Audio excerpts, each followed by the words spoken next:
क्योंकि यदि मैं नियत कर्मों को सावधानी पूर्वक न करूं तो हे पार्थ, यह निश्चित है कि सारे मनुष्य मेरे पद का ही अनुगमन करेंगे। तात्पर्य: आध्यात्मिक जीवन की उन्नति के लिए एवं सामाजिक शांति में संतुलन बनाए रखने के लिए कुछ परंपरागत कुलाचार हैं जो प्रत्येक सभ्य व्यक्ति के लिए होते हैं। ऐसे विधि विधान केवल बद्ध जीवों के लिए है, भगवान कृष्ण के लिए नहीं, लेकिन क्योंकि वे धर्म की स्थापना के लिए अवतरित हुए हैं, अतः उन्होंने निर्देशित नियमों का पालन किया। अन्यथा सामान्य व्यक्ति भी उन्हीं के पद चिन्हों का अनुसरण करते, क्योंकि कृष्ण परम प्रमाण है। श्रीमद् भागवत से यह ज्ञात होता है कि श्री कृष्ण अपने घर में तथा बाहर गृहस्थोचित कर्म धर्म का आचरण करते रहे। यदि मैं नियत कर्म न करूं तो ये सारे लोग नष्ट हो जाएं, तब मैं अवांछित जन समुदाय वर्ण संकार को उत्पन्न करने का कारण हो जाऊंगा और इस तरह संपूर्ण प्राणियों की शांति का विनाशक बनूंगा। तात्पर्य: वर्ण संकर अवांछित जन समुदाय है जो सामान्य समाज की शांति को भंग करता है। इस सामाजिक अशांति को रोकने के लिए अनेक विधि विधान हैं जिनके द्वारा स्वतः ही जनता आध्यात्मिक प्रगति के लिए शांत तथा सुव्यवस्थित हो जाती है। तब भगवान कृष्ण अवतारित होते हैं, जो स्वाभाविक है कि वे ऐसे महत्वपूर्ण कार्यों की प्रतिष्ठा तथा अनिवार्यता बनाए रखने के लिए इन विधि विधानों के अनुसार आचरण करते हैं। भगवान समस्त जीवों के पिता है और यदि ये जीव पथभ्रष्ट हो जाएं, तो अप्रत्यक्ष रूप में यह उत्तरदायित्व उन्हीं का है।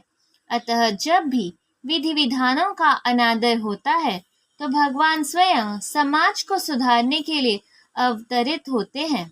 किंतु हमें ध्यान देना होगा कि यद्यपि हमें भगवान के पद चिन्हों का अनुसरण करना है, तो भी हम उनका अनुकरण नहीं कर सकते।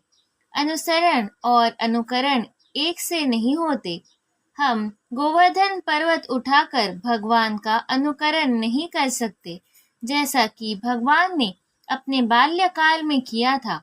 ऐसा कर पाना किसी मनुष्य के लिए संभव नहीं। हमें उनके उपदेशों का पालन करना चाहिए, किंतु किसी भी समय हमें उनका अनुकरण नहीं करना है। श्रीमद् भागवत में इसकी पुष्टि की गई है। मनुष्य को भगवान तथा उनके द्वारा शक्ति प्रदत्त सेवकों की उपदेशों का मात्र पालन करना चाहिए। उनके उपदेश हमारे लिए अच्छे हैं और कोई भी बुद्धिमान पुरुष बताई गई विधि से उनको कार्यान्वित करेगा। फिर भी मनुष्य को सावधान रहना चाहिए कि वह उनके कार्यों का अनुकरण न करे। उसे शिव जी के अनुकरण में विष का समुद्र नहीं पी लेना चाहिए। हमें सदैव ईश्वरों की या सूर्य तथा चंद्रमा की गतियों का वास्तव में नियंत्रित कर सकने वालों की स्थिति को श्रेष्ठ मानना चाहिए। ऐसी शक्ति के बिना कोई भी सर्वशक्तिमान ईश्वरों का अनुकरण नहीं कर सकता। शिव जी ने सागर तक के विष का पान कर लिया, किंतु यदि कोई सामान्य व्यक्ति विष की एक बूंद भी पीने का यत्न करेगा तो वह मर जाएगा। शिव जी के अनेक छद्म भक्त हैं जो गांजा तथा ऐसी ही अन्य मादक वस्तुओं का सेवन करते रहते हैं, किंतु वे यह भूल जाते हैं कि इस प्रकार शिव जी का अनुकरण करके वे अपनी मृत्यु को निकट बुला रहे हैं।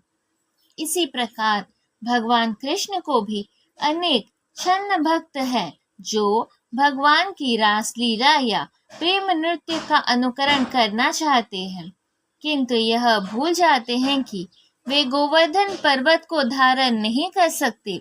अतः सबसे अच्छा तो यही होगा कि लोग शक्तिमान का अनुकरण न करके केवल उनके उपदेशों का पालन करें, न ही बिना योग्यता के किसी को उनका स्थान ग्रहण करने का प्रयत्न करना चाहिए। ऐसे अनेक ईश्वर के अवतार हैं जिनमें भगवान की शक्ति नहीं होती। जिस प्रकार अज्ञानी जन फल की आसक्ति से कार्य करते हैं, उसी तरह विद्वान जनों को चाहिए कि वे लोगों को उचित पथ पर ले जाने के लिए अनासक्त रहकर कार्य करें। तात्पर्य: एक कृष्ण भावना भावित मनुष्य तथा कृष्ण भावनाहीन व्यक्ति में केवल इच्छाओं का भेद होता है। कृष्ण भावना भावित व्यक्ति कभी ऐसा कोई कार्य नहीं करता जो कृष्ण भावनामृत के विकास में सहायक न हो।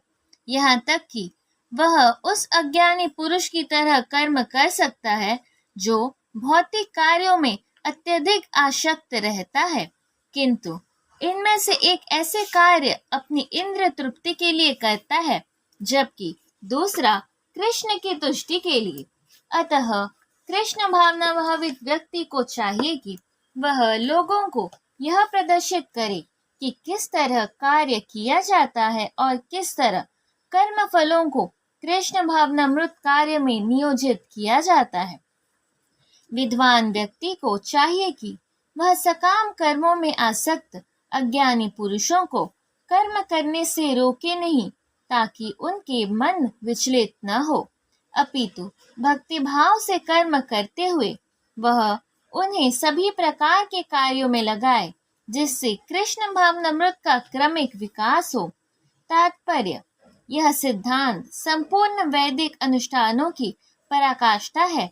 सारे अनुष्ठान, सारे यज्ञ, कृत्य तथा वेदों में भौतिक कार्यों के लिए जो भी निर्देश है, उन सबों समेत सारी वस्तुएं कृष्ण को जानने में निमित्त है, जो हमारे जीवन के चरम लक्ष्य है।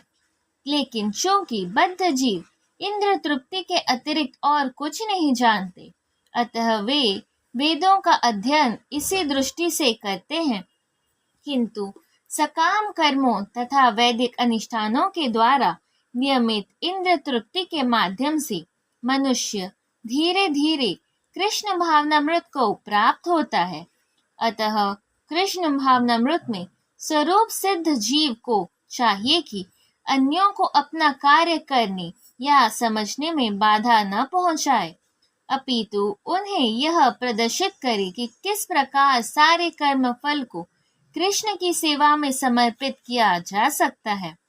कृष्ण भावना भावित विद्वान व्यक्ति इस तरह कार्य कर सकता है कि इंद्र तृप्ति के लिए कर्म करने वाले अज्ञानी पुरुष या यह सीख ले कि किस तरह कार्य करना चाहिए और आचरण करना चाहिए।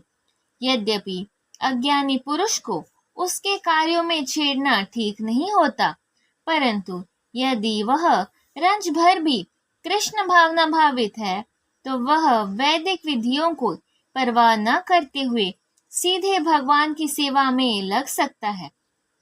ऐसे भाग्यशाली व्यक्ति को वैदिक अनुष्ठान करने की आवश्यकता नहीं रहती, क्योंकि प्रत्यक्ष कृष्ण भावनामृत के द्वारा उसे वे सारे फल प्राप्त हो जाते हैं जो उसे अपने कर्तव्यों के पालन करने से प्राप्त होते।